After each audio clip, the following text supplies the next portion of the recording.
اسے جاذب نظر بناتی تھی۔ ذہانت اس کی شخصیت کا خاصہ تھی۔ چند پرانی گھسی ہوئی جینز اور عام ٹی شرٹس کو اگر فہرست میں شمار کیا جائے تو وہ نظر بند کرنے کا تمام سامان رکھتا تھا، اور اگر ان چیزوں کو فہرست میں شمار کرنے کے ساتھ اس کے پرانے جوتوں اور کھٹارا بائک کو فہرست میں ڈال دیا جائے تو باقی چیزیں خود بخود فہرست سے نکل جاتی تھیں۔ یونیورسٹی سے نکلنے کے بعد وہ یونیورسٹی کے قریب ایک ڈھابے پر برتن دھوتا تھا۔ یہ کام اس کو بہت احتیاط سے کپڑے بچا کر کرنا ہوتا کیونکہ وہ اس کے بعد 2 جگہ ٹیوشن پڑھانے جاتا۔ وہاں سے فارغ ہو کر وہ ایک کنسٹرکشن پوائنٹ پر اینٹیں ڈھویا کرتا تھا۔ پنڈی جیسے علاقے میں ہر وقت کہیں نہ کہیں کوئی نہ کوئی کام ہوتا رہتا تھا۔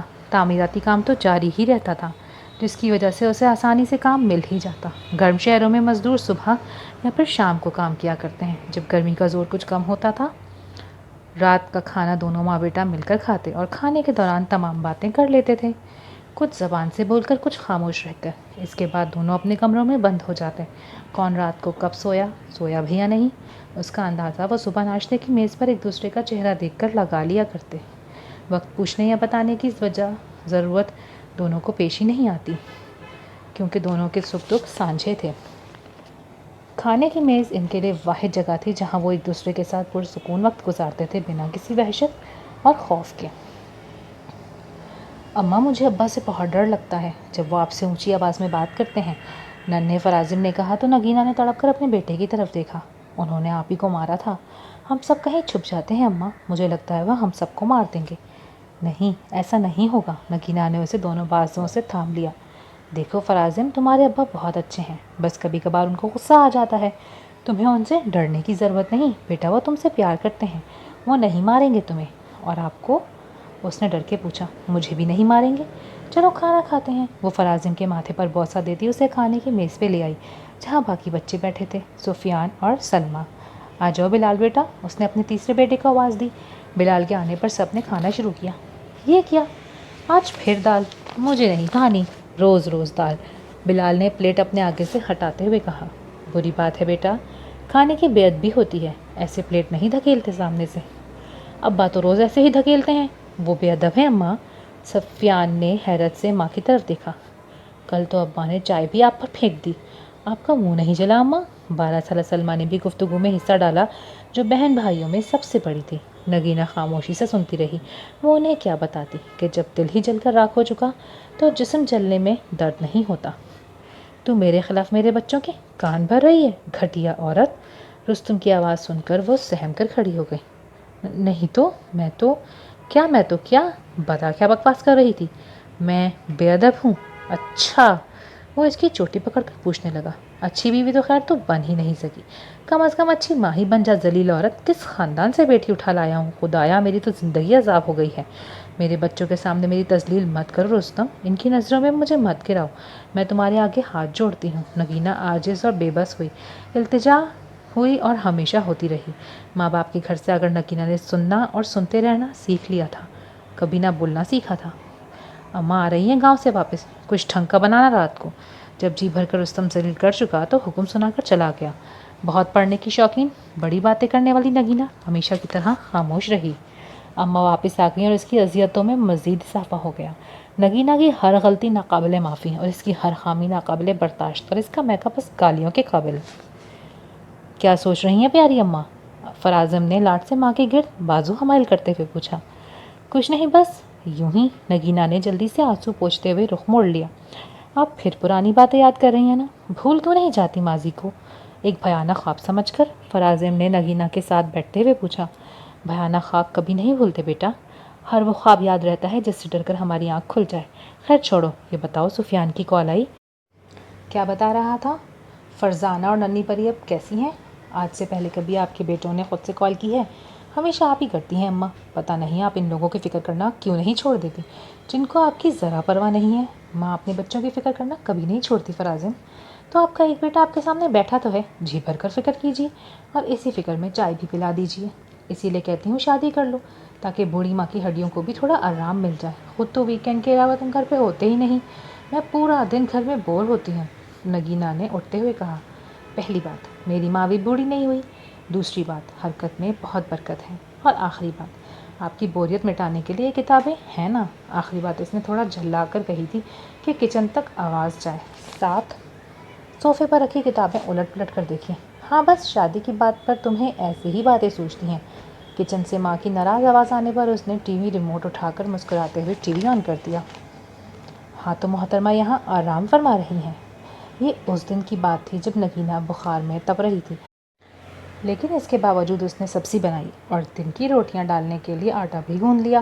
بچوں کے اسکول سے آنے پر وہ دروازہ کھولنے گئی تو چکرا گئی۔ فرازن زبردستی اس کو بیڈ پر لٹا کر اس کا سر دبا رہا تھا جب اماں نے دروازے سے جھانکا۔ اماں کو بخار ہے دادو، ان کو تھوڑا آرام کرنے دیں، فرازن نے کہا۔ ہاں بھائی، تمہاری اماں کو آرام کرنے دیں۔ ایک زمانہ تھا جب شدید تکلیف میں بھی ہم کام کیا کرتے تھے، کچے ڈیرے پر لپائی کرتے تھے، دور دور سے پانی لاتے تھے، گھر سنبھالتے تھے، لیکن کبھی سر منہ لپیٹ کر لیٹنا تو دور، تھکاوٹ سے آنکھیں میچنے کی بھی اجازت نہیں تھی ہمیں۔ تمہاری ماں ٹھہری نخرے والی، امیر میکے سے جو آئی ہے، سلمیٰ کو بھی کالج بھیج دیا ہے۔ بولا بھی تھا گھر بٹھاؤ لڑکی کو، کچھ گھرداری سیکھ لے، کل کو ماں کی طرح دوسرے گھر جائے گی تو ہمیں ہی بے عزت کروائے گی نا۔ نہیں بھائی، ایف اے کرنا ہے محترمہ کو، تو اب کوئی روٹی بھی ڈال کر دے گا مجبوری کو، یا بھوکی ہی پڑی رہوں گی میں؟ ہاتھ ہلا ہلا کر بات کرتی وہ کمرے سے باہر چلی گئیں۔ سفیان کو بھیجا ہے اماں، تندور سے روٹی لے آئے گا، نقاہت سے نگینہ نے کہا۔ ہاں بس پیسے ضائع کروا لے کوئی اس سے، کچے صحن سے اماں نے چلا کر جواب دیا۔ تو آپ ڈال دیجیے نا روٹی دادو، پیسے بھی بچ جائیں گے اور آپ کی ہڈیاں بھی زنگ لگنے سے، فرازن نے چلا کر جواب میں کہا۔ بکواس بند کر تو اپنی سنبھولیے، ماں کی زبان بولنے لگا ہے۔ آنے دے رستم کو تو واپس، ایسی غلط بات میں بالکل برداشت نہیں کر سکتی۔ دادو مخصوص انداز میں ہاتھ ہلاتی پھر دروازے میں آ چکی تھیں۔ پھر تو یوں کہیے کہ آپ سے کچھ برداشت نہیں ہوتا دادو، کیونکہ صحیح باتوں کو برداشت کرنے کے لیے تو ویسے بھی کسی قسم کے تردد کی ضرورت ہی نہیں پڑتی۔ بس کرو فرازم، جا کر یونیفارم چینج کرو۔ نگینہ نے ڈر کر اماں کو دیکھا اور فرازم کو وہاں سے بھگانے کی کوشش کی۔ کبھی کبھی فرازم اسے ڈرا دیتا تھا۔ اس کی عمر بمشکل 10 سال ہوئی تھی اور وہ باتیں کسی بڑے کی طرح سمجھتا اور کرتا تھا۔ اس کے دل میں سکون بھی اترتا تھا جب وہ اس کے حق میں بولتا، مگر پھر بھی بہت بری طرح ڈر بھی جاتی تھی۔ بلال اور سفیان تو زیادہ احساس نہیں کرتے تھے اور سلمیٰ زیادہ بولتی نہیں، مگر فرازم اس کا بس چلتا تو وہ ماں کو کہیں چھپا دیتا، ایسی جگہ جہاں سے اسے کام نہ کرنا پڑے، جہاں اسے باتیں نہ سننی پڑیں۔ کیا سوچ رہی ہیں پیاری اماں؟ فرازم نے کھانے کی میز پر بیٹھتے ہوئے پوچھا۔ سلمیٰ کو یاد کر رہی تھی۔ تم دعا کرتے ہو نا بہن کے لیے؟ فرازم نے ماں کے ہاتھ چوم لیے۔ وہ بہت سکون میں ہوگی اماں، آپ ہی نے بہت اچھا فیصلہ کیا تھا جانے کا، وہ بہت خوش ہوں گی، آپ اس کی طرف سے بے فکر ہو جائیں۔ جانتی ہوں، پھر بھی تم دعا کیا کرو، نگینہ نے سالن کا ڈونگا فراز کی جانب بڑھاتے ہوئے کہا۔ تو آپ ہی کا فیوریٹ قورمہ بنا ہے، اسی لیے یاد کیا جا رہا ہے۔ ویسے ایک بات ہے اماں، ذائقہ بہت ہے آپ کے ہاتھ میں۔ انت تم دنیا کے پہلے اور آخری انسان ہو جو یہ کہتا ہے، ڈونگا اس کے ہاتھ سے لے کر نیچے رکھتے ہوئے نگینہ نے کہا۔ کیونکہ فرازم کو جھوٹ بولنا نہیں آتا۔ فرازم نے پیار بھری نظروں سے ماں کو دیکھا۔ مجھے یاد آیا، سفیان کو کال کی تھی میں نے، یاد کر رہا تھا ہمیں، بہو بھی چاہتی ہے کہ چند دن ہم وہاں جا کر رہیں، یاد کر رہے ہیں وہ ہمیں؟ میری بھولی اماں، یاد نہیں کر رہے وہ ہمیں، اصل میں چھوٹی کے بعد کام بڑھ گئے ہیں اور ان کو کوئی مفت میں کام کرنے والا چاہیے۔ فرازم کے لہجے میں تلخی گھل گئی۔ ایسا بھی نہیں ہے فرازم، اتنا برا مت سوچو، بیٹا اپنے بھائیوں کے لیے اکیلے رہ جائیں گے ایسے تو ہم پچھلے کئی سال سے اکیلے ہی ہیں اماں، پیٹ کاٹ کر اپنی فیسیں پوری کرتا ہوں میں، سلائی مشین کا پہیہ پورا دن گھماتی ہیں آپ، تو راشن آتا ہے اس گھر میں، قسمت سے یہ 2 کمروں کا خستہ حال گھر مل گیا ہے ہمیں جس کا کرایہ کم ہے، رانا صاحب نے رحم کھا کر کرایہ نہیں بڑھایا 4 سال سے، اور میرے سگے بھائی وہ خود سے کال بھی نہیں کرتے، مجھے چھوڑیں آپ کا ہی حال پوچھ لیا کریں۔ فرازم دکھ سے ہنسا۔ بلال بھیجتا تو ہے کبھی کبھار پیسے، اور سفیان بھی تو جب آتا ہے سودا ڈلوا جاتا ہے نا۔ بہت مہربانی ان کی، آپ مجھ سے تو نہ ہی امید رکھیں کہ میں وہاں جاؤں گا۔ ہاں اگر آپ کو جانا ہے تو گھر کی فکر مت کیجیے گا، میں سنبھال لوں گا، لہجے میں تھوڑی نرمی لا کر فرازم نے کہا۔ کھانے پینے کی فکر بھی مت کیجیے گا، میں ہوٹل سے لے آؤں گا، اور چھوٹی کے لیے کوئی چھوٹا سا تحفہ بھی لے جائیے گا، خالی ہاتھ جانا اچھا نہیں لگتا، وہ کہتے ہوئے اٹھنے لگا جب اس نے ماں کا مسکراتا چہرہ دیکھا۔ کیا ہے، آپ کیوں مسکرا رہی ہیں؟ اس نے چڑھ کر پوچھا۔ پیار بھی کرتے ہو اور جتانا بھی نہیں چاہتے، نگینہ نے برتن سمیٹتے ہوئے کہا۔ کچھ بھی سوچتی رہتی ہیں آپ اماں، فرازم نے کہا اور خجل سا ہو کر کمرے میں چلا گیا۔ نگینہ کی مسکراہٹ گہری ہو گئی۔ وہ جاڑے کا ایک سخت اور بے رحم دن تھا۔ صحن میں لگے چند درختوں کے رنگ برنگے پتے پورے صحن میں بکھرے ہوئے تھے۔ صحن سے لکڑی کی سیڑھی اوپر جاتی تھی جہاں چھوٹی سی بغیر کسی رکاوٹ کے چھت تھی، اور ایک کمرہ جہاں کاٹ کباڑ رکھا ہوا تھا۔ یوں گزرتے وقت میں نگینہ کا سب سے چھوٹا بیٹا فرازم اب میٹرک کے امتحانات کی تیاری کر رہا تھا۔ سلمیٰ کی شادی کے دن رکھے جا چکے تھے۔ گھر کا نقشہ مکمل طور پر بدل گیا تھا۔ کچھ نہیں بدلا تھا تو وہ لہجہ تھا جس میں رستم یا اماں نگینہ سے بات کرتے تھے۔ چھت کے اوپر بنا واحد کمرہ اس غرض سے صاف کر رہا تھا کہ مہمان زیادہ ہوں گے تو گھر کا کوئی فرد رات میں وہاں جا کر سو سکے۔ ضروری سامان کو ایک کونے پر جمع کرتے اور فالتو سامان باہر نکالتے۔ نگینہ سے کوئی ناقابل تلافی غلطی ہو گئی۔ وقت سفاک بنا، لمحہ ٹھہر گیا۔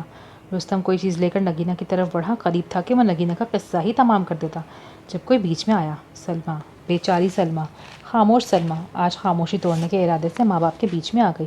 جانے سے پہلے ایک بار سب ٹھیک کرنے کی خواہش میں دیوار سے اتنے قریب کہ ایک قدم پیچھے کرتی تو صحن میں جا گرتی۔ بس کر دیں ابا، جب سے آنکھ کھلی ہے اس دنیا میں اپنی ماں کو پٹتے ہی دیکھ رہی ہوں، گالیاں سنتے دیکھ رہی ہوں۔ بس کیوں نہیں کر دیتے آپ؟ کس جرم کی سزا ہے جو ختم ہی نہیں ہو رہی؟ کیا آپ کو مکافات عمل پر یقین نہیں؟ آپ کو ڈر نہیں لگتا کہ یہ سب آپ کی بیٹی کے ساتھ ہوگا؟ چھوڑیں انہیں۔ آپ یہ نہیں سوچتے کہ اللہ کو کیا جواب دیں گے آپ؟ چپ کر، 4 جماعتیں پڑھ کر مجھے سکھانے چلی ہے، چل ہٹ سامنے سے، غصہ نہ دلا مجھے، تیری ماں کی جگہ تجھے مار دوں گا ورنہ میں۔ یہ کہتے ہوئے رستم نے سلمیٰ کو اپنے آگے سے ہٹانا چاہا، جب اس کا پاؤں دیوار سے ایک قدم پیچھے ہوا۔ ہوا میں اس کے ہاتھوں نے کسی چیز کو تھامنا چاہا، لیکن کوئی چیز اس کے ہاتھ نہ آئی۔ اسے بچپن کا وہ خواب یاد آیا جس میں وہ اونچائی سے گرتی ہے مگر زمین پر ٹکرانے سے پہلے اس کی آنکھ کھل جاتی ہے۔ اس نے آنکھیں بند کر لیں اس امید پر کہ نیچے ٹکرانے سے پہلے اس کی آنکھ کھل جائے گی، مگر ایسا نہیں ہوا۔ زنجیر ایام کی تمام کڑیاں ایک ساتھ ٹوٹ گئی۔ سلمیٰ آزاد ہو گئی۔ سلمیٰ مر گئی۔ سلمیٰ، سلمیٰ! کچھ نہیں ہوا اماں، لیں پانی پئیں۔ وہ میری موت مر گئی فراعظم، وہ میرا مقدر تھا، وہ کیوں بیچ میں آ گئی؟ میری سلمیٰ چھت سے گر کر، میری بچی، ڈولی اٹھنے کے بجائے جنازہ اٹھ گیا اس کا۔ ہائے میری بچی، وہ میری موت مر گئی۔ کوئی کسی کی موت نہیں مرتا اماں، آپ ہی کی موت ایسے ہی لکھی تھی، انہیں ایسے ہی مرنا تھا۔ فراعظم اسے سمجھاتا، بلال اور سفیان ماں کے آنسو پوچھتے اور وہ بڑبڑاتے ہوئے دوبارہ بے ہوش ہو جاتی۔ محلے والے جو گزرے کل کی لڑائی سن کر چھتوں پر آ گئے تھے، وہ سلمیٰ کی موت کے بعد رستم کو تھانہ بند کروا آئے۔ چند دن میں رستم رہا ہو کر گھر آ گیا۔ سلمیٰ کی موت حادثہ ٹھہری۔ یہ سلمیٰ کی موت کے چند دن بعد کی بات ہے جب فراعظم کی دادوں نے اس کے ماموں کو کھانے پر بہت باتیں سنائیں۔ طنز کے شہد میں ڈوبی ہوئی فراعظم کو کچھ سمجھ نہیں آیا کہ اس کے ننیال والوں کا آخر ایسا کیا قصور تھا جو انہیں خاموش رہنے پر مجبور کرتا تھا، سب سہنے پر مجبور کرتا تھا۔ بہت بعد میں پتہ چلا کہ اس کی نانی نے پسند کی شادی کی تھی، والدین کی مرضی کے خلاف۔ کچھ گناہوں کا حساب بھی تو نسل در نسل چکانا پڑتا ہے نا۔ ماموں بھی بہت دیر خاموشی سے سنتے رہے، پھر جب اٹھ کر جانے لگے تو دادوں نے انہیں روک لیا۔ ارے میاں، تم نے تو کچھ کھایا ہی نہیں، بیٹھ جاؤ، کچھ کھا کر جاؤ۔ بہت کھا لیا خالہ، سوچتا ہوں اتنا سب ہضم کیسے ہوگا۔ نگینہ کا ہاضمہ بہت مضبوط ہے، اللہ تمہارے لیے آسانیاں کرے بہن۔ یہ کہہ کر ماموں چلے گئے۔ نگینہ کے گھر میں اس کے میکے کا کوئی آدمی آخری بار دکھائی دیا تھا۔ دیکھا رستم تو نے؟ مجھ پر طنز کر کے چلا گیا، تیری ماں پر۔ تیری غیرت نہ جاگی؟ لیکن ابا خاموش رہے اور اس کے بعد وہ ہمیشہ ہی خاموش رہے۔ سلمیٰ کی موت انہیں بہت کچھ سمجھا گئی تھی، لیکن انہیں بہت دیر میں سمجھ میں آیا، ایک جان کا ضیاع ہو چکا تھا۔ سلمیٰ جاتے جاتے اپنی خاموشی اپنے باپ کو تھما گئی تھی۔ اور پتہ ہے اذلان اتنا مایوس ہو گیا ہے مجھ سے، پورے گھر میں دادو دادو کرتا گھوم رہا ہے۔ فراعظم مسکرا کر پوری توجہ سے ماں کو سن رہا تھا۔ وہ آج حیدرآباد سے واپس آئی تھیں اور کافی خوشگوار موڈ تھا ان کا۔ ماں کی باتیں سن کر فراعظم نے فیصلہ کیا کہ اماں کو مہینے میں 1-2 بار حیدرآباد بھیج دیا کرے۔ تم سن رہے ہو نا میری بات؟ فراعظم نے کسی بات کا جواب نہ دیا تو نگینہ نے پوچھ لیا، جی اماں سن رہا ہوں، کیا بتا رہی تھیں آپ؟ نگینہ نے پہلے تو اسے گوئی سے نوازا، پھر سلسلہ کلام دوبارہ جوڑ لیا۔ میں بتا رہی تھی کہ چھوٹی گڑیا کا نام اسوہ رکھا ہے۔ مجھ سے کہہ رہا تھا سفیان کہ میں چاہوں تو بدل دوں نام۔ میں نے کہا نہیں بھائی، بہترین نام ہے اسوہ۔ اچھا ہے نا؟ رک کر فراعظم سے پوچھا۔ جی اماں ان کے بچے ہیں، انہوں نے سوچ کر ہی نام رکھے ہوں گے۔ اتنے متنفر نہ ہو بھائی سے بیٹا۔ نہیں ہوں اماں، بہت محبت کرتا ہوں دونوں بھائیوں سے، مگر پہلے جیسا مقام نہیں دے پاتا، یہ میرے بس میں نہیں ہے اماں۔ کچھ مجبوریاں ہوتی ہیں بیٹا سب کی، جب تمہاری شادی ہوگی، بچے ہوں گے تو تم سمجھ جاؤ گے۔ نگینہ نے اس کے بال سہلاتے ہوئے کہا۔ ہاں ٹھیک ہے، چلیں اب سو جاتے ہیں، آپ بھی بہت تھکی ہوئی ہوں گی۔ وہ اٹھ گیا۔ دور ہی بھاگنا ہمیشہ اس موضوع سے، نگینہ نے مصنوعی خفگی سے کہا۔ اوکے باس۔ وہ ہنستا ہوا کمرے میں چلا گیا۔ سلمیٰ کی موت کے بعد رستم بہت کم عرصے ہی دکان پر پابندی سے جا پایا۔ وہ اکثر بیمار رہنے لگا تھا۔ بلال نے اپنی مرضی سے ایف اے کے بعد پڑھائی چھوڑ دی اور وہ اب ابا کے ساتھ دکان کے کاموں میں ہاتھ بٹاتا تھا۔ سفیان نے اخبار کے دفتر میں نوکری شروع کر دی اور فرازم نے FSC میں ایڈمیشن لے لیا تھا۔ زندگی پھر سے اپنی ڈگر پر آ گئی تھی، لیکن سلمیٰ کی موت سب کچھ بدل گئی تھی۔ رستم نے نگینہ کو مارنا چھوڑ دیا تھا، جھڑکنا چھوڑ دیا تھا، کھانے میں اور باقی چیزوں میں نقص نکالنا چھوڑ دیے تھے، ماں کی باتوں میں آ کر بیوی کو کچھ کہنا بھی چھوڑ دیا تھا۔ حقیقت کسی آئینے میں بنے اپنے عکس کی طرح اس پر واضح ہو چکی تھی۔ اس کا دل ملال، شرمندگی، دکھ اور اذیت سے بھر گیا تھا۔ اس کے بال اچانک سفید ہو گئے تھے، چہرے کی جھریاں بڑھ گئی تھیں۔ وہ وقت نہیں بدل سکتا تھا، وہ گزرا وقت واپس نہیں لا سکتا تھا، وہ سلمیٰ کو واپس نہیں لا سکتا تھا۔ اس کے رب نے اس سے ناراض ہو کر اپنی رحمت اسے چھین لی تھی، اور یہ احساس اسے اندر سے کھا رہا تھا۔ پچھتاوے کی دیمک اس کے احساسات چاٹ رہی تھی، شرمندگی کی آگ اس کا اندر جھلسا رہی تھی، اور اسے معلوم تھا کہ یہ سب اس کا مقدر بن گیا ہے۔ اس کی زندگی کے بقایا لمحات ایسے ہی گزرنے تھے۔ فرازم یونیورسٹی سے اپنے فائنل سیمسٹر کا رزلٹ دیکھ کر آ رہا تھا، جب اس نے عجیب سانحہ دیکھا۔ اس کے پسندیدہ چنار کے درخت کے نیچے چند لوگ کھڑے چنار کاٹنے کی باتیں کر رہے تھے، اور ایک بزرگ مسلسل اس کام کی مخالفت کر رہے تھے۔ وہ اداس دل کے ساتھ گھر آ گیا۔ اب رات کیسے خوبصورت لگے گی جب اس کھڑکی کے سامنے وہ درخت نہیں ہوگا۔ کیا ہوا بیٹا، رزلٹ اچھا نہیں آیا کیا؟ نگینہ نے اسے منہ لٹکائے بیٹھے دیکھا تو پوچھ لیا۔ اماں وہ چنار کاٹ رہے ہیں۔ نگینہ کو بات سمجھ میں آ گئی۔ ہاں بیٹا، آسیہ بتا رہی تھی۔ میں کیسے رہوں گا اماں؟ نگینہ نے حیرت سے بیٹے کو دیکھا۔ کیا مطلب بیٹا؟ درخت ہی تو ہے۔ درخت نہیں ہے اماں، صرف میری راتوں کا حصہ ہے وہ، میری باتیں سنتا ہے وہ۔ نگینہ نے بیٹے کو ایسے دیکھا جیسے نفسیاتی ڈاکٹر مریض کو دیکھتا ہے۔ میں بات کروں گی بیٹا، ہم وہ درخت کٹنے نہیں دیں گے۔ نگینہ کو یاد آیا جب بچپن میں ان کے صحن سے گلاب کا پودا کسی نے اکھاڑ دیا تھا تو فرازم کتنا غمگین ہو گیا تھا۔ اسے 3 دن بخار رہا تھا۔ رزلٹ کیسا رہا بیٹا؟ اس نے دھیان بٹانے کے لیے پوچھ لیا۔ فرسٹ ڈویژن امی۔ ماشاء اللہ، کیا ارادہ ہے؟ اپلائی کروں گا کچھ جابس کے لیے، فی الحال تو سونا چاہتا ہوں۔ وہ کمرے میں آ کر سونے کے بجائے کھڑکی میں کھڑا ہو گیا۔ چنار کے نیچے کھڑے لوگ جا چکے تھے، پتہ نہیں ان میں کیا فیصلہ ہوا۔ اس طرح کے ساتھ فرازم کی بہت سی یادیں جڑی تھیں۔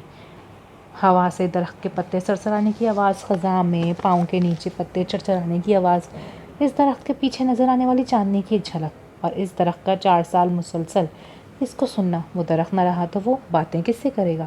اچانک کچھ یاد آنے پر وہ پردے برابر کرتا الماری کی طرف مڑ گیا۔ پرانی لکڑی کی الماری میں کتابیں سلیقے سے دھری تھی۔ کہاں گئی؟ یہیں تو رکھی تھی۔ کتابوں کو ادھر ادھر کرتے تیزی سے چلتے اس کے ہاتھ اچانک رک گئے جب مطلوبہ چیز اسے نظر آ گئی۔ وہ ایک کالے رنگ کی موٹی ڈائری تھی۔ سلمیٰ کو دنیا سے گزرے پورا 1 سال گزر گیا تھا۔ اس 1 سال میں آئی بڑی تبدیلیوں میں سے ایک یہ تھی کہ فرازم کو دادوں کا لہجہ بدلا ہوا محسوس ہوتا تھا، اور دوسری یہ کہ رستم بستر تک محدود ہو گیا تھا۔ وہ بالکل خاموش ہو گیا تھا۔ وہ 1 سال میں اس قدر بوڑھا ہو گیا تھا کہ چلنے پھرنے سے بھی قاصر تھا۔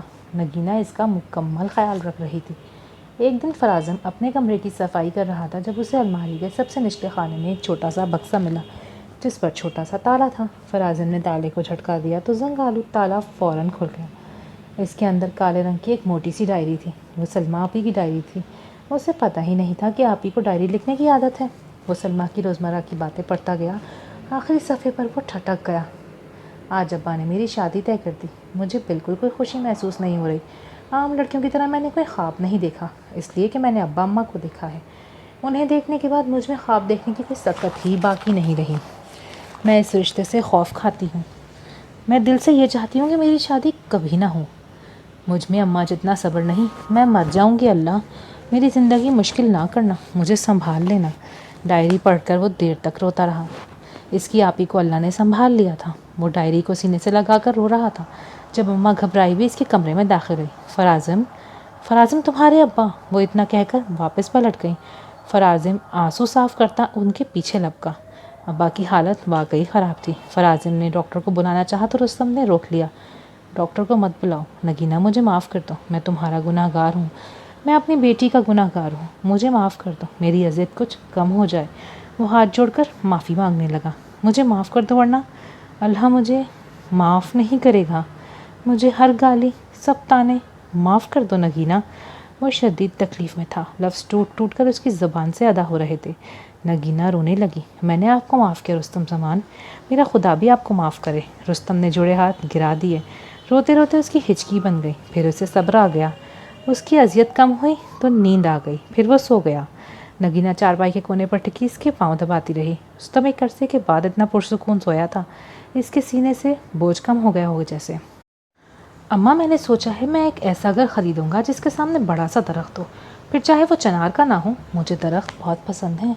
رات تک فرازم کافی سنبھل چکا تھا، درخت نہیں کاٹا گیا تھا، شاید بزرگ کی بات مان لی گئی تھی، اسی لیے وہ کھانے کی میز پر کافی فریش تھا۔ انشاءاللہ ضرور، پھر ہم اس کے صحن میں ڈھیر سارے پودے لگائیں گے۔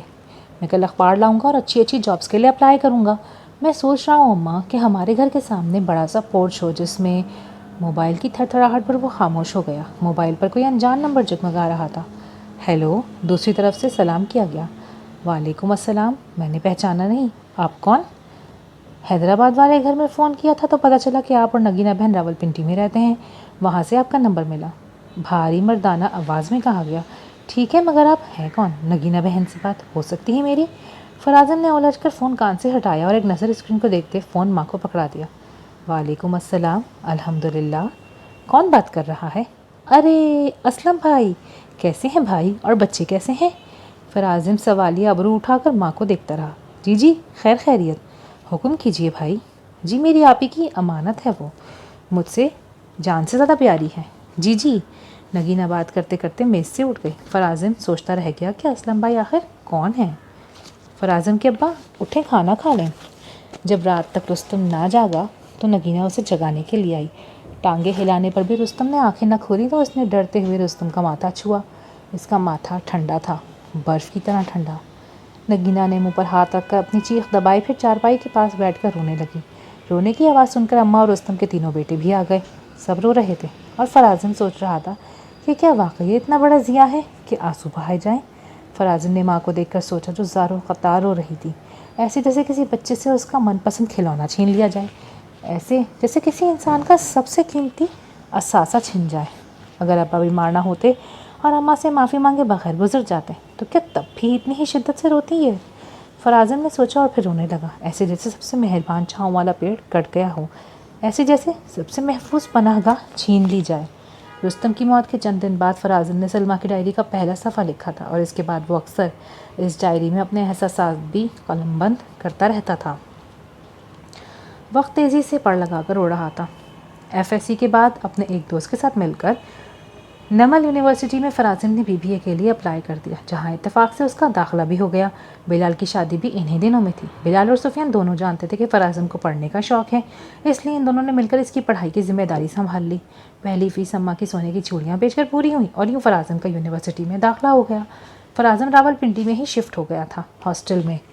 اس دوران اس نے ایک جگہ ہوم ٹیوشن بھی دینا شروع کر دی، جس سے چھوٹے موٹے خرچے پورے ہو جاتے، باقی کے پیسے بلال اور سفیان بھیج دیتے۔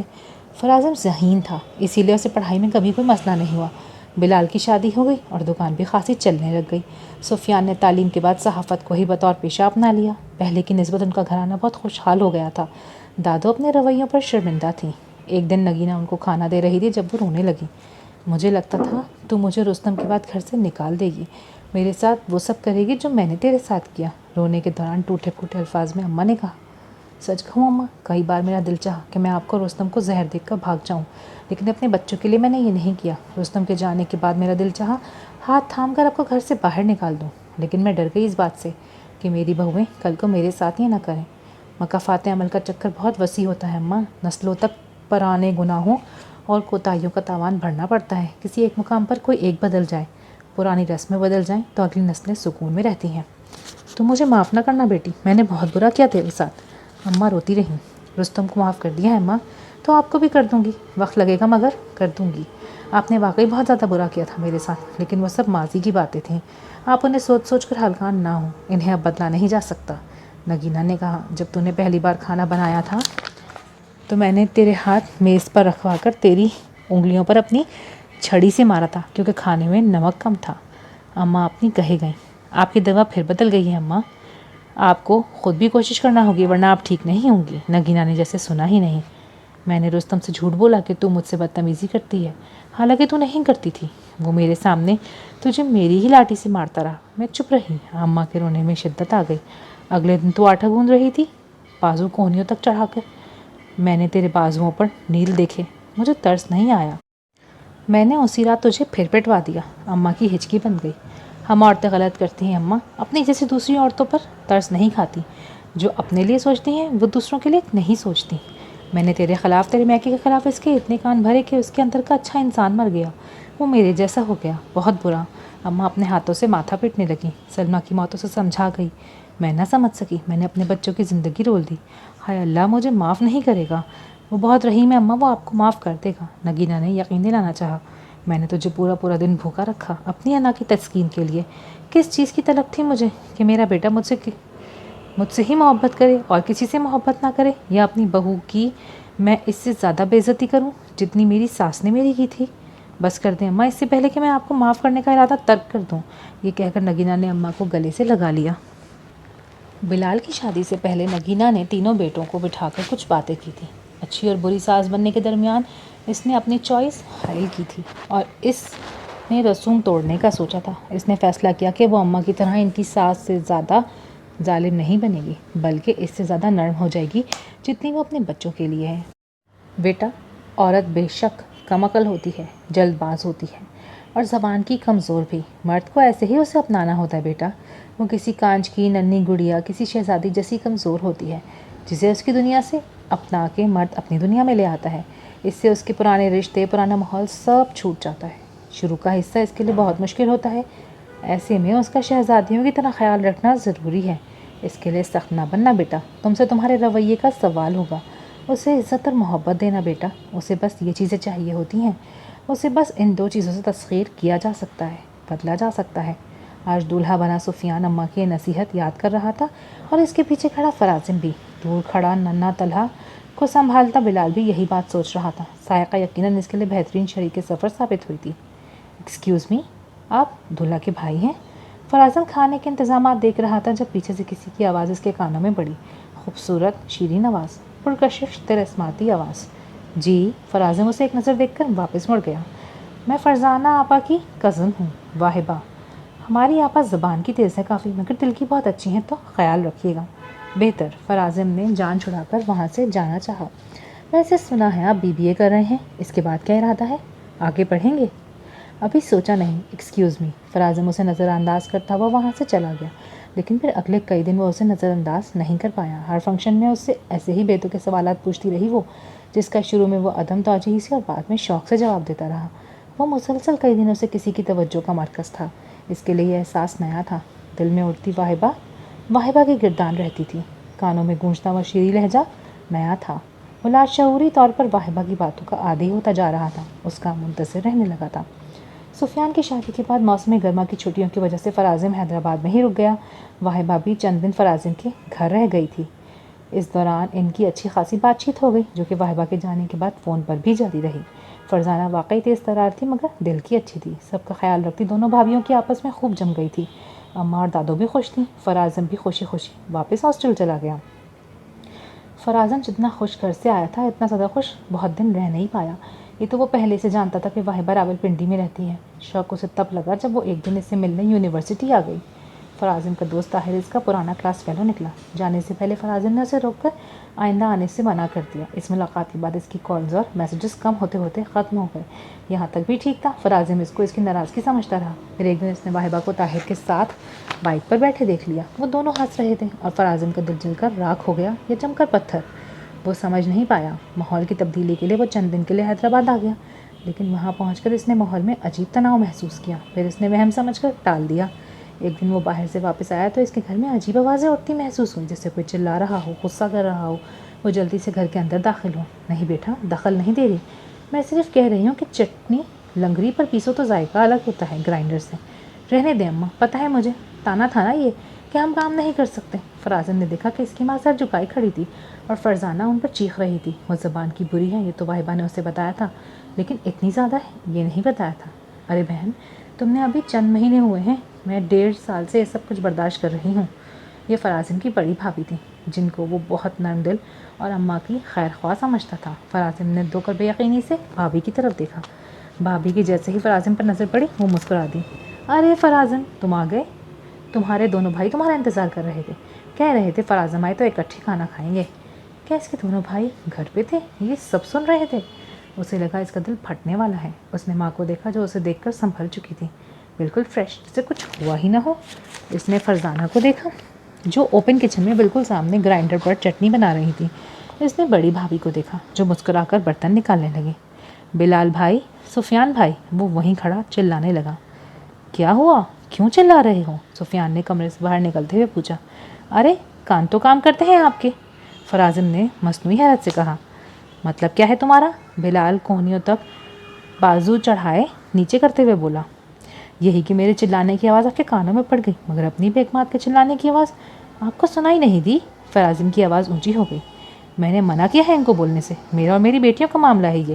نگینہ نے فرازم کو روکنا چاہا۔ کاش اماں اپنی بیٹیاں سمجھا ہوتا۔ فرزانہ گرائنڈر سلیب پر پٹک کر میدان میں آ گئی۔ میں اپنی ماں کو ساتھ لے کر جاؤں گا اس بار۔ نہیں سنبھال سکتے ہیں آپ دونوں تو بتا دیا ہوتا مجھے۔ فرازم اب تک دونوں بھائیوں سے ہی مخاطب تھا۔ رہنے دو میاں، تمہیں بتا دیتے، جسے خود ہم سنبھال رہے ہیں، ہاسٹل اور فیسوں کا خرچہ ہی کافی ہے، اماں کو لے جا کر خرچہ ہی بڑھاؤ گے تم۔ فرازم کو احساس ہوا کہ فرزانہ صرف زبان کی ہی نہیں بلکہ دل کی بھی بہت بری ہے۔ ایسا نہیں ہوگا اماں، سامان باندھ دیجیے گا، کل میں آپ کو لے جاؤں گا۔ یہ کہہ کر فرازم گھر سے باہر نکل گیا اور نگینہ اسے روکتی رہ گئی اور بھائی پکارتے رہ گئے۔ مت کرو اس پر ظلم، معصوم بچی ہے، شیشے کی طرح دل صاف ہے اس کا۔ میں ظالم تھی، میرے جیسے نہ بنو سب۔ ایک چھوٹے سے کمرے میں لپٹا نحیف جسم بڑبڑاتا رہا مگر اٹھ کر باہر آنے کی ہمت نہ کر سکا۔ فرازم نے راولپنڈی آتے ہی بہت مناسب کرائے والا مکان ڈھونڈنا شروع کر دیا۔ ایک دوست کے بتائے ہوئے ایڈریس پر اسے گھر تو مل گیا، کرایہ بھی مناسب تھا، مگر ایک دن میں ایڈوانس اور سامان کا بندوبست کرنا فرازم کے لیے مشکل تھا۔ اماں، آپ نے میری دلہن کے لیے جو کڑے رکھے ہیں وہ بھی ساتھ رکھنا ہے۔ گھر والوں کو صفائی کے لیے ایک دن دے کر فرازم واپس آ گیا۔ لمحوں میں ہی اس نے فیصلہ کر لیا تھا کہ ایڈوانس اور کرایہ کیسے ادا کرے گا۔ یہ تو طے تھا کہ وہ بھائیوں سے پیسے نہیں مانگے گا۔ اگلے دن وہ اماں کو لے کر راولپنڈی آ گیا۔ سونے کے 4 کڑے بیچ کر اس نے گھر کا ایڈوانس، 2 میٹرس، چند برتن اور کچھ کھانے پینے کا سامان خرید لیا۔ 2 کمروں کے خستہ حال گھر میں سامان بہت کم تھا۔ فرازم کو اپنی کھڑکی کے سامنے نظر آنے والا چنار کا درخت بہت پسند آیا۔ وہ اکثر جب اداس ہوتا تو کھڑکی میں کھڑا آدھی رات گزار دیتا۔ موجودہ وقت گزرے وقت سے چند لمحے ادھار لے کر اس کے ذہن کو تھما دیتا، جنہیں وہ سوچتا رہتا، خاموشی سے چنار کو سنتا رہتا۔ ہاسٹل کے تھوڑے سے سامان میں سلمیٰ آپی کی ڈائری بھی تھی جس پر اب بھی کبھی کبھار وہ کچھ لکھ لیتا تھا۔ یونیورسٹی کے قریب ہی ایک ڈھابے پر اسے برتن دھونے کا کام مل گیا۔ ٹیوشن وہ بس بدستور پڑھاتا رہا۔ بلال بھائی اکثر پیسے بھیج دیتے جن کو پہلے تو وہ نہ خرچ کرنے اور لوٹا دینے کی غرض سے جمع کرتا رہا، مگر ایک بار اماں بیمار ہوئی تو اسے پیسے خرچ کرنے پڑے۔ پھر اس کے بعد وہ پیسے استعمال کرتا رہا یہ سوچ کر کہ جب جاب لگی تو لوٹا دے گا۔ سفیان بھائی ایک بار آئے تو تمام سودا ڈلوا گئے۔ وہ یونیورسٹی سے آیا تو بس واپس حیدرآباد نکلنے والے تھے۔ جب بلال بھائی کے پیسے رکھ لیتا ہوں تو سامان کو کیسے منع کروں؟ فرازم نے سوچا۔ مجھے معاف کر دینا فرازم، میں نے فرزانہ کو روکنے کی بہت کوشش کی تھی۔ ایک بار مارنے لگا تو اماں نے روک دیا، کہنے لگیں کہ میں رستم زمان نہ بنوں، اپنی ماں کے لیے بیوی سے نہ لڑوں۔ جانے سے پہلے سفیان نے بے بسی سے کہا تھا، رستم زمان اور آپ کی ماں میں فرق تھا بھائی۔ فرازم نے دکھ سے کہا، معاف کر دو، اماں سے بھی معافی مانگ چکا ہوں، انہیں ساتھ لے جانے آیا ہوں، دادوں کی صحت خراب ہے اور کوئی ان کا خیال نہیں رکھ پا رہا۔ فرازم کو تب بستر پر لیٹے اس نحیف وجود کا خیال آیا۔ وہ اماں کے ساتھ خود بھی سفیان کے ساتھ چلا آیا۔ دادوں کی حالت بہت خراب تھی، ان کو کھانا کھلانے اور باتھ روم لے جانے کے لیے ایک کام والی رکھ لی گئی تھی۔ اماں کو دیکھ کر وہ بہت خوش ہوئیں۔ فرازم اماں کو چھوڑ کر لوٹ آیا مگر چند دن بعد اسے واپس جانا پڑا دادوں کی فوتگی پر۔ واہبہ کی بے وفائی کا غم اب تک فرازم کے ساتھ تھا۔ جنازے میں اسے دیکھ کر پھر تازہ ہو گیا۔ اس نے واہبہ سے کوئی بات نہیں کی، نہ ہی اس نے اس قسم کی کوئی کوشش کی۔ اماں شاید اس کی پسندیدگی جانتی تھی۔ ایک دن کہنے لگی، سوچ رہی ہوں فرزانہ سے بات کروں اور واہبہ کی طرف رشتہ لے جاؤں تمہارا۔ وہ اماں کو کیا بتاتا، کہہ دیا کہ اسے دلچسپی نہیں۔ پھر کئی دن تک نگینہ اسے مناتی رہی، پھر قصہ گول مول ہو گیا۔ فرازم کی زندگی اچھی گزر رہی تھی مگر پھر ایک دن اس کے خالو کا فون آ گیا۔ مشل بیٹا آؤ کھانا کھا لو، فرازم کا فون آیا ہے، وہ لیٹ آئے گا۔ نگینہ کی آواز پر ڈائری مشل کے ہاتھ سے چھوٹ گئی۔ آئی اماں، جھک کر ایک ہاتھ سے ڈائری اٹھاتے دوسرے ہاتھ سے بکھرے بالوں کی لٹے کان کے پیچھے اڑستے اس نے تقریباً چلا کر کہا اور کتابوں کے درمیان جگہ بنا کر ڈائری کو جگہ پر اسی طرح رکھ دیا کہ اسے کبھی وہاں سے نکالا ہی نہ گیا ہو۔ اس کی سیاہ آنکھوں میں بے پناہ الجھن تھی۔ سانولا مگر پرکشش چہرہ ماتھے پر بل پڑنے سے اور پیارا لگنے لگا تھا۔ فرازم کے خالو کی کال، یعنی میرے بابا کی کال؟ ایسا بھی کیا کہا ہوگا کہ فرازم کا سکون ہی برباد ہو گیا؟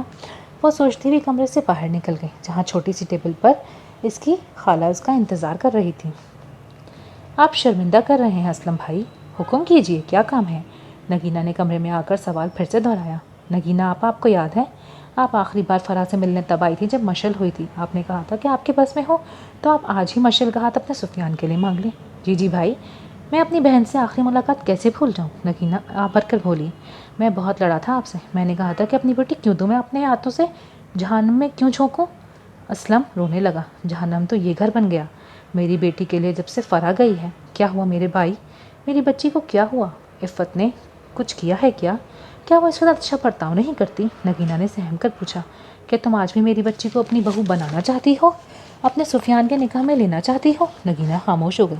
سفیان کی تو شادی ہو گئی ہے بھائی. ہاں مگر فرازم ہے میرا چھوٹا بیٹا, 2 ہی سال چھوٹا ہوگا مشعل سے. میں بات کروں گی اس سے بھائی, وہ ضرور مان جائے گا. پوری بات سن کر نگینہ نے فیصلہ کے انداز میں کہا.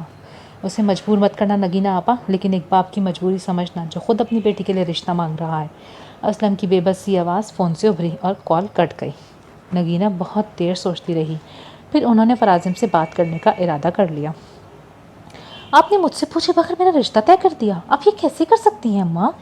مشعل بہت پیاری بچی ہے بیٹا, اور میری بہن کی نشانی ہے وہ. اب نگینہ اسے رضامند کرنے کی کوشش کر رہی تھی. کمال ہے اماں, جس بچی کو آپ نے آخری بار اس کی پیدائش کے وقت دیکھا تھا اس سے کبھی ملی نہیں, آپ بات نہیں کی, وہ آپ کو جان سے پیاری ہو گئی اماں. جن خالو نے کبھی بات نہیں کی ہم سے, ان کو آج ہم یاد آ گئے. عجیب, میں تو سوچ رہا ہوں آخر ایسا کیا ہوا ہوگا کہ اچانک وہ داماد ڈھونڈنے نکل پڑے. فرازم, تم جانتے ہو کہ تمہارے ابا اور دادو کی وجہ سے ایسا ہوا تھا. اماں لیکن پھر بھی کیسے میں انجان لڑکی سے شادی کر دوں بلا وجہ؟ میں کچھ نہیں جانتی, میں زبان دے چکی ہوں اسلم بھائی کو. نگینہ نے فرازم سے نظریں چراتے ہوئے کہا. یقیناً کوئی ایسی تو مجبوری ہوگی کہ اسلم بھائی نے انہیں کال کر کے کہا. فرازم کچھ دیر سوچتا رہا, پھر بولا. اللہ کے لیے امی, یہ ظلم ہے مجھ پر. آپ نے اپنے بڑے بیٹوں کے ساتھ تو یہ زیادتی نہیں کی. میں پہلے ہی پریشان ہوں اماں, یہ نہ کرے میرے ساتھ. اسلم بھائی نے کال پہلے کی ہوتی تو میں یقیناً سفیان یا بلال کے ساتھ ہی کرتی. تم ایک بار میرے ساتھ لاہور تو چلو, ان لوگوں سے مل لو, مشعل کو دیکھ لو, پھر کر لینا فیصلہ. وہ 3 دن سے اسے منانے کی کوشش کر رہی تھی. اگلے پورے 2 ہفتے میرے جاب انٹرویوز ہیں, میں کہیں نہیں جا سکتا. فرازم نے اماں کو کمرے میں جاتے دیکھ کر احتجاج کیا.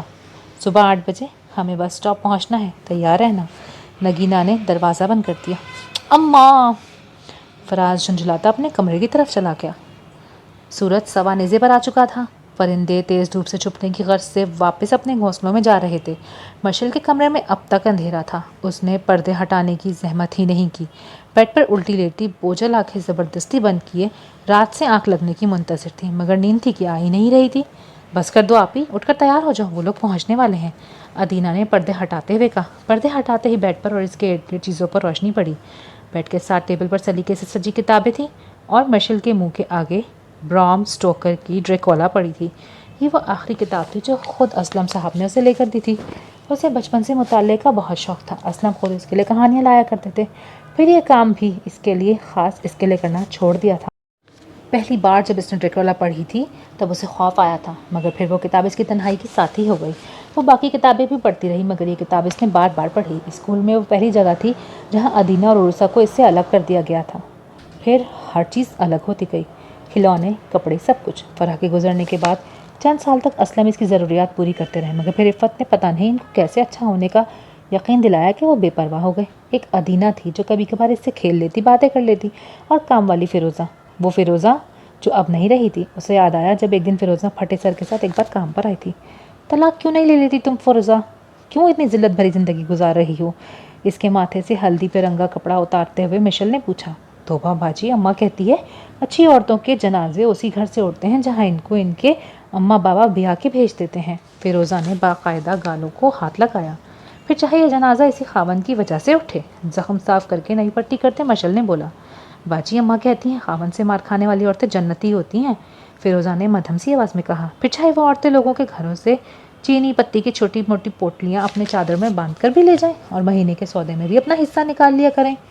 فرسٹ ایڈ باکس اٹھا کر الماری میں رکھتے مشعل نے بولا. میں نے تو جی بس ایک ہی بار. فیروزہ ہلکے سے منمنائی. دیکھو فیروزہ, یہ بات سچ ہے کہ اللہ نے مرد کو ہم پر حاکم بنایا ہے اور ہم سے کہیں زیادہ مضبوط بھی, لیکن اللہ نے کسی آیت کسی حدیث کے ذریعے یہ نہیں کہا ہم عورتیں بلا وجہ شوہر کی مار کھائیں یا اس کی گالیاں سنیں. یہ بھی ہم پر ہرگز لازم نہیں ہوتا کہ ہمارا جنازہ اسی گھر سے اٹھے جہاں ہم بیاہ کر جائیں. ہمارا دین ہمارے لیے بہت گنجائش رکھتا ہے, ہم بھی علیحدگی کا مطالبہ کر سکتے ہیں. سمجھ رہی ہو نا تم؟ فیروزہ کے سامنے بیڈ کے پاس نیچے کارپٹ پر بیٹھی وہ اسے سمجھا رہی تھی, وہ سب جو اس نے کتابوں سے سیکھا تھا. آپ اتنی سی عمر میں یہ باتیں کیسے کر لیتی ہیں باجی؟ باتیں کرنے کے لیے عمر نہیں عقل درکار ہوتی ہے بیوقوف عورت، اور باجی مت بولا کرو مجھے، چھوٹی ہوں میں تم سے، عقل تو تمہیں آئے گی نہیں، تم یہاں میرے کمرے میں آرام کرو اور یہ جو پین کلر دیا ہے نا میں نے وہ بھی کھا لو۔ آپ ہی جاگ رہی ہو نا، اٹھو تمہاری خالہ آ رہی ہیں۔ ادینہ کی آواز نے اسے سوچوں کے بھنور سے نکال پھینکا۔ ذرا سا سر اٹھا کر دیکھا تو کالی آنکھوں میں خفگی ہی خفگی تھی، بے چینی، بے بسی، دکھ تھے اور خالی پن۔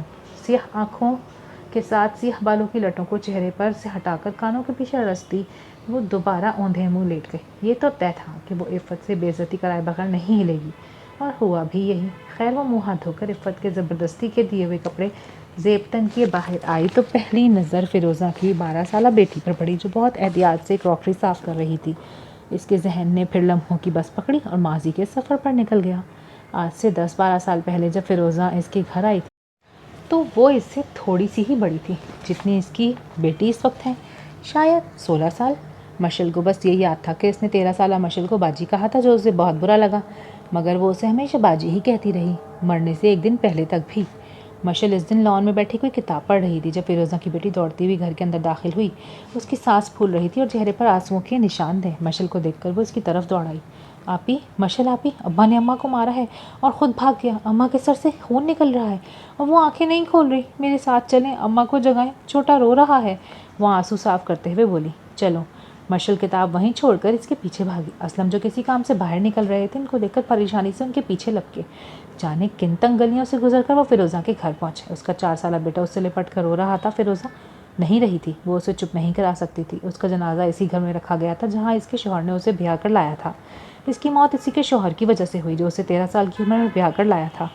کفن دفن کا انتظام کر کے وہ بچوں کو اپنے ساتھ لے آئے۔ عفت کو مفت کی نوکر مل گئی۔ مشل کی ضد پر فیروزہ کی بچی سے اسکول نہیں چھڑوایا گیا۔ فرق یہ تھا کہ وہ اسکول کے ساتھ گھر کے کئی کام بھی کرنے لگی تھی۔ فیروزہ کا بیٹا بھی بہن کے ساتھ چپکا رہتا، اسی کے ساتھ سرکاری اسکول چلا جاتا۔ فیروزہ کو گئے پورا سال ہو گیا تھا اور اس ایک سال میں مشل کی زندگی آسمان سے زمین ہو گئی تھی۔ جو تھوڑی بہت قدر تھی اس کی اس گھر میں وہ بھی اس نے گنوا دی تھی۔ اٹھ گئی ملکہ عالیہ، تشریف رکھیے، ناشتہ کرتی عروبہ نے تنزیہ کہا۔ عروبہ کی آواز پر اس نے نظر ٹیبل پر ڈالی۔ وہاں سب موجود تھے۔ اس کی موجودگی سے خوف زدہ ہوئی۔ وہ دھیمے قدم چلتی کھانے کی میز تک گئی اور اپنی کرسی گھسیٹ کر بیٹھ گئی۔ اس کے بیٹھتے ہی اسلم کرسی گھسیٹ کر کھڑے ہو گئے۔ ارے آپ کہاں جا رہے ہیں؟ ناشتہ تو کر لیں، عفت نے کہا۔ کر لیا، دفتر پہنچنا ضروری ہے، ضروری میٹنگ ہے میری۔ اسلم یہ کہہ کر کوٹ کے بٹن بند کرتے باہر نکل گئے۔ کتنا سمجھایا ہے، کھانے کی میز پر مت آیا کر، کچن میں کھا لیا کر کل موہی، میری بچیوں پر بھی اپنی نحوست کا سایہ ڈال رہی ہے۔ عفت پلیٹ کو زور سے پٹکتی اٹھ کھڑی ہوئی۔ اس کے ساتھ عروبہ بھی چلی گئی۔ اس نے ادینہ کی طرف دیکھا جو سکون سے ناشتہ کر رہی تھی۔ ناشتہ کریں آپی، ذہنی مریض ہیں یہ سب، مشل کو اپنی طرف دیکھتے پا کر اس نے کہا، اور ایک اور ٹوسٹ اٹھا کر مکھن لگانے لگی۔ مشل نے تشکر اور پیار بھری نظروں سے اسے دیکھا اور کپ میں چائے انڈیلنے لگی۔ اس سے تو کھایا نہیں جائے گا، اسے پتا تھا، مگر ادینہ کا ساتھ دینے کے لیے ہی وہ چھوٹے چھوٹے گھونٹ بھرنے لگی۔ آج اس کی قسمت کا آخری فیصلہ ہونا تھا۔ اماں مجھے آپ نے مجبور کیا تو میں کچھ غلط کر دوں گا، بتا رہا ہوں۔ فراز نے ہاتھ میں پکڑے ایڈریس پر ٹیکسی رکواتے ہوئے نگینہ سے کہا۔ ہاں ٹھیک ہے، مل تو لو پہلے۔ نگینہ مسکراتی ہوئی ٹیکسی سے اتر گئی۔ کتنے عرصے بعد وہ اپنے کسی رشتہ دار سے ملے گی، اس کی بہن کی آخری نشانی۔ وہ بہت پرجوش تھی۔ مشل کو دیکھ کر نگینہ کو لگا کہ وہ اس کی بہن فرحہ کا عکس ہے۔ اس کو گلے لگا کر محسوس ہوا جیسے وہ اس کی اپنی ہی اولاد ہے۔ مشل کو اس کی آغوش میں جا کر ایسا لگا جیسے وہ اس کی ماں ہے۔ خالہ بھی تو ماں جیسی ہی ہوتی ہے نا۔ نگینہ کے گلے لگ کر اس نے وہ صبا سبھا دیے جس پر ایک عرصے سے بند باندھے ہوئے تھے۔ فرازم نے غیر دلچسپی سے ان دونوں کو دیکھا اور اندر چلا گیا۔ عفت نے ان کا پرتپاک استقبال کیا۔ اسلم کی بہت ضروری میٹنگ تھی، اسی لیے چلے گئے، بس پہنچتے ہوں گے۔ عفت نے اسلم کی غیر موجودگی کی وجہ بیان کی۔ شام کو جب فرازم نے اسلم کو دیکھا تو وہ اسے بہت اچھا لگا۔ ایک ایسا شوہر جو بات بے بات اپنی بیوی کی تذلیل نہیں کرتا، جو بلا وجہ اپنی اولاد کو جھڑکتا نہیں، وہ ویسا باپ تھا جیسے فرازم رستم کو دیکھنا چاہتا تھا۔ تب تک فرازم بہت پرسکون تھا جب تک اسے لگ رہا تھا کہ وہ صرف مشل کو دیکھنے آیا، لیکن شام کو جب اس کی پیاری اماں اسلم خالو کے ساتھ مل کر نکاح کا دن مقرر کر رہی تھی، اس کے تو آسان ہی خطا ہو گئے۔ وہ شاکی نظروں سے اماں کو دیکھتا رہا اور اماں نرمی سے اس کا ہاتھ دباتی رہیں کہ کچھ بولنا مت۔ فرازم بہت دیر ضبط کر کے وہاں بیٹھا رہا اور پھر کچھ دیر بعد جب مبارک مبارک کا شور اٹھا تو وہ باہر آ گیا۔ لان میں ایک کرسی پر بیٹھی مشل کتاب پڑھ رہی تھی، اسے دیکھ کر اندر جانے لگی۔ کیا آپ کو معلوم ہے اندر کیا باتیں چل رہی ہیں؟ فرازم نے جلدی سے پوچھا، مبادہ وہ چلی نہ جائے۔ جی۔ مشل ٹھہر گئی مگر پلٹی نہیں۔ تو آپ کو اس سب سے کوئی مسئلہ نہیں؟ فراز نے حیرت سے اس کی پشت کو دیکھا۔ میرے مسائل کی اتنی کوئی خاص اہمیت نہیں ہے۔ کچھ دیر کی خاموشی کے بعد مشل کی آواز ابھری، لیکن مجھے مسئلہ ہے تو مہربانی کر کے آپ انکار کر دیں، فراز نے کہا۔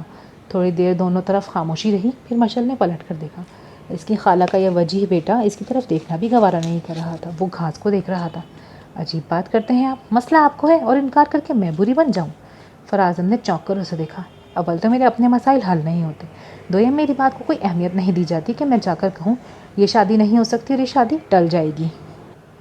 اس نے ٹھہر کر فرازم کو دیکھا جو ضبط سے دانت پر دانت جمع کر نہ کھڑا ہوا ہوتا تو صدمے سے اس کا منہ ضرور کھل گیا ہوتا۔ تو میری طرف سے تو معذرت ہے، خود کر لیں آپ کچھ۔ مشل اسے سارے جہان کا غصہ نکال کر وہاں سے چلی گئی۔ کمرے میں جا کر بہت دیر تک وہ خود کو داد دیتی رہی۔ اب تو یقیناً فرازم انکار کر دے گا۔ ہاں، وہ اپنی خالہ سے مل کر بہت خوش تھی، مگر اس نے سنا تھا کہ ان کے گھر والے بہت ظالم تھے، خالو نے اپنی بیٹی سلمیٰ کو ہی مار دیا۔ ٹھیک ہے، وہ اچھی نہیں تھی، اپنے گھر میں بھی اس کی خاص اہمیت نہیں تھی اور مخالفت کے منحوس بھی تھی اور گناہ گار بھی، مگر پھر بھی اس نے کہہ دیا۔ کچھ دیر بعد خود کو دی گئی داد ملال میں بدل گئی۔ اب یقیناً وہ اس گھر میں مزید بری اور منحوس سمجھی جائے گی۔ کاش فرازم انکار نہ کرے اور وہ اس گھر سے جا کر یہاں رہنے والوں کی زندگی کو کم از کم آسان بنا سکے۔ فرازم کچھ دیر بے حیث و حرکت کھڑا رہا۔ اسے بالکل اندازہ نہیں تھا کہ وہ بول سکتی ہے، اور اگر بول سکتی ہے تو اتنا بول سکتی ہے۔ کچھ دیر کے لیے کھڑا وہ انکار کرنے کا ہر ممکن طریقہ سوچتا رہا اور پھر سفیان بھائی کو کال ملا لی۔ ارادہ یہ تھا کہ ان سے کہہ کر اماں کے آگے سفارش کروائے گا، مگر اسے اندازہ نہیں تھا کہ اس کال کے بعد اس کا ذہن بالکل مفلوج ہو جائے گا۔ مانا کہ بہت خوشی ہوتی ہے ایسے وقت میں، مگر تھوڑا تو صبر کرو میرے بھائی، ہم بس نکل ہی رہے ہیں، ابھی 3 دن میں نکاح ہے یار۔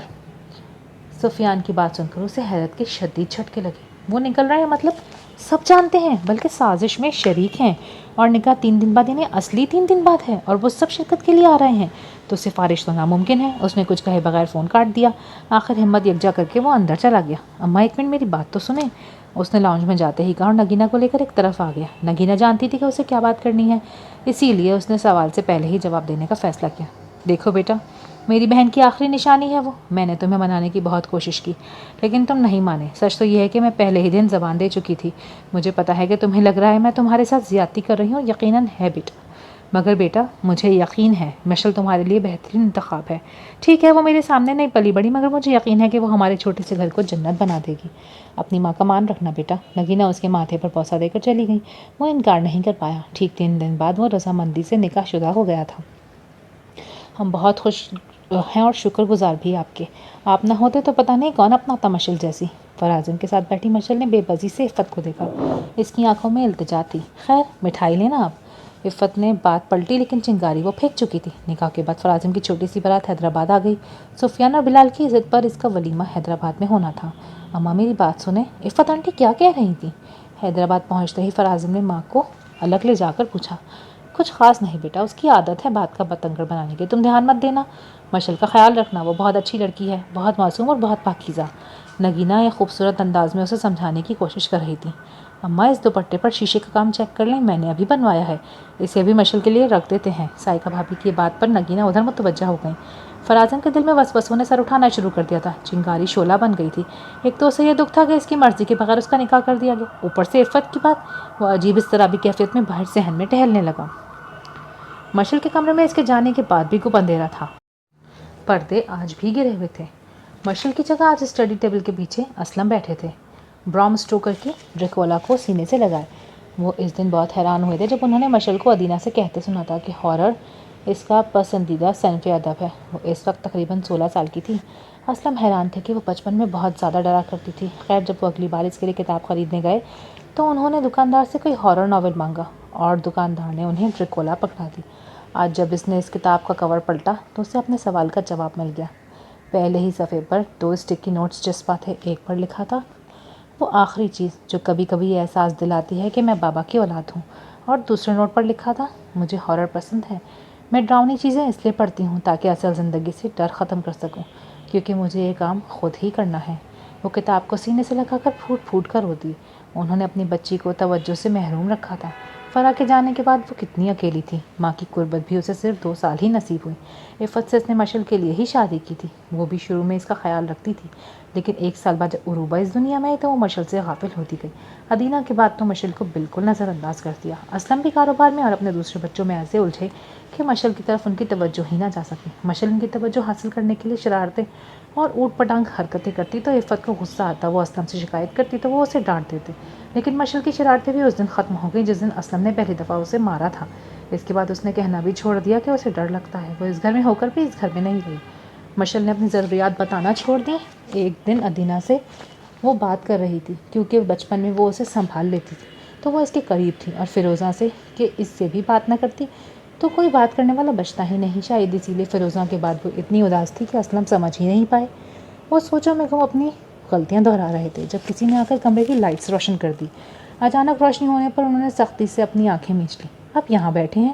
میں پورے گھر میں آپ کو ڈھونڈ رہی ہوں، عفت نے دروازے میں آ کر کہا۔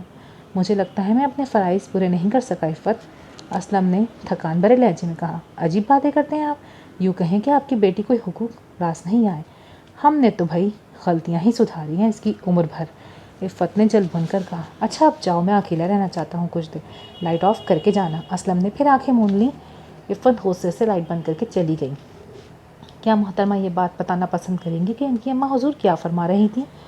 فراعظم مشعل کے سر پہ کھڑا اس سے پوچھ رہا تھا۔ مشعل نے جیسے نہ بولنے کی قسم کھا لی تھی۔ 2-3 بار پوچھنے پر بھی جب جواب نہ ملا تو فراعظم نے زبردستی اس کا بازو کھینچ کر اسے اٹھایا۔ اترو میرے بستر سے، جہاں مرضی جا کے سو جاؤ، مجھے نظر نہ آنا۔ فراعظم نے نفرت سے اسے دیکھا۔ زہر لگتی ہو تو مجھے، اور اب تو اور بھی زیادہ بری لگنے لگی ہو۔ مشعل آہستہ آہستہ چلتی سنگھار میں اس کے پاس آ کر اگے اور جو تھوڑا بہت زیور اس نے پہنا ہوا تھا اتارنے لگی۔ فراعظم منہ ڈھانپ کر سو چکا تھا۔ وہ چھوٹے سے صوفے پہ جا کر سمٹ کر لیٹ گئی۔ زندگی کتنی عجیب ہے، جگہیں بدل رہی ہیں لیکن حالات یکساں، یا شاید حالات بدل گئے، جیسے یہ کہ وہ کبھی صوفے پر نہیں سوئی، وہ کبھی اتنی بے بس نہیں رہی۔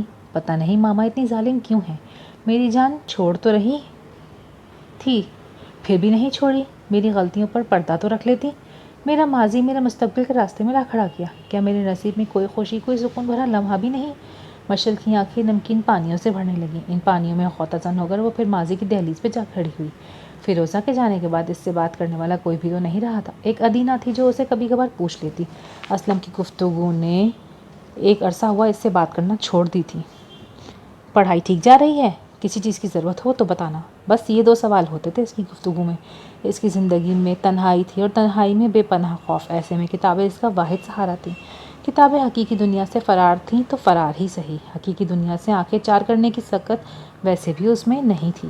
ایک دن میں یونیورسٹی کی لائبریری میں بیٹھی کوئی کتاب پڑھ رہی تھی جب کسی نے آ کر اس کے ٹیبل پر کتاب اور بیگ رکھ دیا۔ مشعل نے حیرت سے اوپر دیکھا، کیونکہ وہ یونیورسٹی میں کافی لڑاکا مشہور تھی اور اس سے کم ہی لوگ مخاطب ہونا پسند کرتے تھے۔ ایک فائزہ ہی تھی جو 3 سال سے اس کا مزاج برداشت کر رہی تھی، لیکن وہ کتابوں سے دور ہی رہتی تھی، اسی لیے لائبریری اس سے اکیلے ہی آ کر بیٹھنا پڑتا۔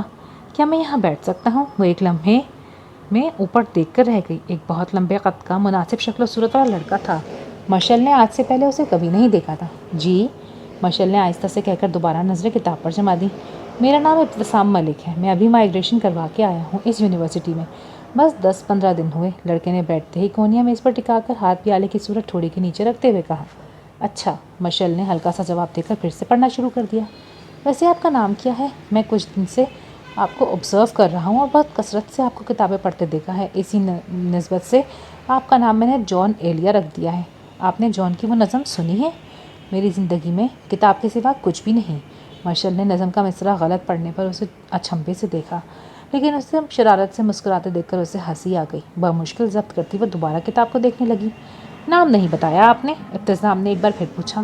مشعل خان، مشعل نے ساری کتابیں سمیٹتے ہوئے کہا اور وہاں سے آ گئی۔ پھر یہ روز ہونے لگا۔ وہ روز آ کر مشعل سے پوچھتا، کیا میں یہاں بیٹھ سکتا ہوں؟ پھر بیٹھتے ہی بولنا شروع کر دیتا۔ وہ زیادہ تر صرف سنتی اور بولتی کم۔ پھر وہ لاشعوری طور پر اس کی منتظر رہنے لگی، جس دن وہ نہ آتا وہ اداس ہو جاتی۔ مشعل، ایک دن وہ یونیورسٹی سے واپسی پر جب اپنی گلی میں پہنچی تو اسے لگا کوئی اسے پکار رہا ہے۔ پلٹ کر دیکھا تو دور سے ابتسام اس کی طرف آ رہا تھا۔ مشعل نے ڈر کر اپنے گھر کے دروازے کی طرف دیکھا کہ کوئی باہر نہ ہو اور یہ منظر نہ دیکھ لے، خواہ مخواہ قیامت ہی آ جاتی۔ آپ یہاں رہتی ہیں؟ ابتسام نے قریب آ کر پوچھا۔ مشعل نے اس بات میں سجھا دیا۔ گریٹ، میرے ایک دوست کا گھر ہے اس گلی میں، وہ سامنے نیلے گیٹ والا۔ ابتسام نے باقاعدہ انگلی سے اشارہ کیا۔ میں چلتی ہوں، مشعل نے کہا اور تیز تیز قدم بڑھا کر آگے چلنے لگی۔ پھر ہر گزرتے دن کے ساتھ ان کی دوستی بڑھنے لگی۔ مشعل کی تنہا اور تاریک زندگی میں وہ ایک دوست بن کر آیا تھا، ایک روشنی کا ذریعہ سا لگنے لگا تھا، اور جب آنکھوں پر بے پناہ روشنی اچانک پڑتی ہے تو بینائی چلی جاتی ہے۔ مشعل کی بینائی نہیں گئی تھی لیکن کمزور ضرور ہو گئی تھی۔ پھر فون کالز، میسیجز اور تصویروں کا سلسلہ بھی شروع ہو گیا۔ یونیورسٹی کا دور جیسے جیسے ختم ہو رہا تھا ان کی دوستی بڑھتی جا رہی تھی۔ مشعل ابتسام کو ہر خوف سے آگاہ کرنے لگی تھی۔ بچپن سے لے کر اب تک کی کہانی سنا دی۔ ہم سب کو اپنی زندگی میں ایک سامعین کی ضرورت ہوتی ہے اور مشعل کا وہ نصیب ہو گیا تھا۔ یار بابا کو پتہ ہے کہ مجھے ڈر لگتا ہے۔ ہاں ٹھیک ہے، میں نے ان سے اب کہنا چھوڑ دیا ہے، لیکن ان کو پتہ ہونا چاہیے کہ میں تنہائی سے خوف کھاتی ہوں۔ وہ سب تو ٹھیک ہے، لیکن تم یہ بتانا پسند کر دو گی کہ ہوا کیا ہے؟ ابتسام نے فون پر دوسری طرف اس کی روحان سی آواز سن کر کہا۔ وہ اس کے ہر وقت کے رونے دھونے سے تنگ آ گیا تھا۔ باہر ملنے پر وہ تیار نہیں ہوتی تھی کبھی، اور شریف اور اچھے انسان کا رول کرتے کرتے وہ تھک چکا تھا۔ ماما کی بھانجی کی شادی اور ماما چاہتی ہیں کہ میں نہ جاؤں وہاں، اور بابا بھی مان گئے ہیں، مجھے چھوڑ کر جا رہے ہیں فیروزہ کے بچوں کے ساتھ۔ اس بار اس نے باقاعدہ رونا شروع کر دیا۔ تم ایک کام کیوں نہیں کرتی؟ ہمارے ساتھ چلو آؤٹنگ پر، سب دوست جا رہے ہیں، لڑکیاں بھی ہیں، بہت مزہ آئے گا یار۔ ابتسام نے آخری پتا پھینکا۔ نہیں، مناسب نہیں لگتا، بابا سے اجازت بھی نہیں لی۔ اچھا ٹھیک ہے، یہ بتاؤ کب نکل رہے ہیں وہ؟ ابتسام نے پوچھا۔ بس کچھ دیر میں، مشعل نے اداس آواز میں کہا۔ اچھا سنو، دروازے اچھی طرح بند کر لینا اور ڈر لگے تو ٹی وی وغیرہ دیکھ لینا۔ تم کتنا خیال رکھتے ہو میرے ابتسام، تھینک یو۔ اچھا میں چلتی ہوں، بابا کو سی آف کراؤں؟ بائے۔ ٹھیک ہے بائے۔ ابتسام نے فون بند کیا تو اس کے چہرے پر شیطانی مسکراہٹ تھی۔ اسے پتہ تھا کہ اسے اب کیا کرنا ہے۔ کیا ہوا؟ گاڑی ٹھیک تو ہے نا؟ کئی بار گاڑی سٹارٹ کرنے کے بعد بھی سٹارٹ نہ ہو تو عفت نے پوچھا۔ نہیں، پتہ نہیں کیا مسئلہ ہے، رکو چیک کرتا ہوں۔ اسلم کافی دیر بونٹ کھول کر دیکھتے رہے، لیکن ان کی سمجھ میں ہی نہیں آیا کہ اچانک کیا مسئلہ ہوگا۔ ایسا کریں مکینک کو گھر بلوا لیں، اتنا ضروری نہیں ہے آج پہنچنا۔ ویسے بھی کل رات مہندی کی تقریب ہے، آج تو ویسے ہی چھوٹا پروگرام تھا بچیوں کے لیے۔ کافی دیر تک جب مسئلہ سمجھ میں نہیں آیا تو عفت نے کہا۔ پھر اسلم نے یہی کیا، مکینک کو گھر بلا لیا گیا اور وہ گاڑی سٹارٹ کر کے ورک شاپ لے گیا۔ جانے کا ارادہ ایک دن کے لیے ملتوی ہو گیا۔ مشعل ابتسام کو بتانا چاہتی تھی، لیکن اس نے سوچا کہ وہ انجوائے کر رہا ہوگا تو کل بتا دے گی۔ اسلم رات کو صحن میں چہل قدمی کر رہے تھے جب انہیں محسوس ہوا جیسے کوئی ہیولا سا دیوار پھاند کر صحن میں اترا ہو۔ کون ہے وہاں؟ اسلم نے چلا کر کہا۔ ہیولے نے پلٹ کر دیوار واپس پھلانگنی چاہی، لیکن اسلم اس تک پہنچ چکے تھے۔ چور! چوکیدار! چوکیدار جلدی ادھر آؤ! اسلم نے پھر چلا کر کہا۔ چوکیدار اسلم کے ساتھ مل کر چور کو دبوچ چکا تھا۔ شور سن کر سب باہر آ گئے۔ وہ چور مسلسل چھوڑے مجھے پکار رہا تھا۔ مشعل نے پہلے آواز سے اور پھر چہرہ دیکھ کر اسے پہچانا۔ اس کی حالت ایسی ہو گئی جیسے وہ زندہ لاش ہو۔ مشعل ان کو بتاؤ میں چور نہیں ہوں، ابتسام نے خود کو چھڑانے کی مسلسل کوشش کرتے ہوئے کہا۔ رات ظالم بنی، وقت ٹھہر گیا، سب نے ابتسام سے نظریں ہٹا کر مشعل پر جما دیں۔ انکل آپ کی بیٹی نے بلایا ہے مجھے، کہہ رہی تھی کہ سب لوگ کسی شادی میں جا رہے ہیں۔ تم نے جھوٹ بولا تھا مجھ سے، مجھے پٹوانا چاہتی تھی تم۔ ابتسام اس کے سر پر ایک بار پھر سے بم پھوڑتا ہوا بولنے لگا۔ بابا یہ جھوٹ ہے، اللہ کی قسم، نہیں میں نے نہیں بلایا۔ مشعل کے الفاظ کہیں کھو سے گئے۔ ایسا دھوکہ، اتنا بڑا دھوکہ! ہائے میرے اللہ، میں مر کیوں نہیں گئی یہ دیکھنے سے پہلے؟ میں نے اس دن ہی کیوں نہ سکینہ پر اعتبار کر لیا جب اس نے بتایا تھا کہ ایک لڑکا محلے میں کھڑا اس آوارہ لڑکی سے بات کر رہا ہے۔ عفت نے دونوں ہاتھ ماتھے پر رکھ کر زور زور سے چلانا شروع کر دیا۔ آہستہ بولے ماما، محلے میں آوازیں جا رہی ہیں، ادینہ نے کہا۔ محلے میں تو بھائی اب ایسی خبریں جائیں گی ہی، ان باتوں کو کون چھپا سکتا ہے؟ تجھے شرم نہیں آئی؟ میرے شوہر کی عزت کا خیال نہیں کیا تو نے؟ ہمارے چہروں پر کالک ملنے جا رہی تھی تو؟ عفت نے اسے بازو سے پکڑ کر جھنجھوڑ ڈالا۔ ابتسام آہستہ سے گیٹ کھول کر باہر نکل گیا۔ اب کسی کو پرواہ نہیں تھی کہ وہ رکا یا نہیں۔ بابا میرا یقین کریں، میں نے ایسے نہیں کیا، میں نے اسے نہیں بلایا۔ ہاں یہ سچ ہے کہ میں اس سے بات کرتی تھی، لیکن بابا آپ کی بیٹی اتنی بری نہیں ہو سکتی۔ بابا میں نے اسے نہیں بلایا۔ مشعل اسلم کے قدموں میں بیٹھ گئی۔ اسلم بے حس و حرکت کھڑے رہے۔